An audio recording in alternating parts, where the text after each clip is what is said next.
বিশ্বব্যাপী ঝড় তোলা ধুরন্ধর সিনেমাটি কত টাকা আয় করেছে জানলে আপনার চোখ কপালে উঠে যাবে।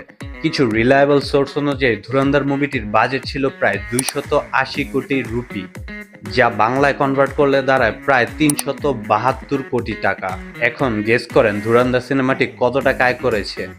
500 কোটি, 600, 800, 1000 কোটি রুপি?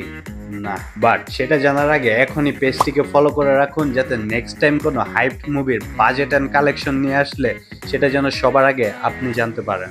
ধুরন্ধর সিনেমাটি বিশ্বব্যাপী আয় করেছে প্রায় 1350 কোটি রুপি। হ্যাঁ, ঠিক শুনেছেন। বাট ওয়েট, এটা বাংলায় কনভার্ট করলে কত দাঁড়ায় জানেন? প্রায় 1800 কোটি টাকা। অ্যান্ড এইখানেই শেষ না, ধুরন্ধর 2 আসছে ঈদে 19 মার্চ। আপনার কি মনে হয় ধুরন্ধর 2 কত টাকা আয় করবে? এখনই কমেন্ট করে জানিয়ে দিন।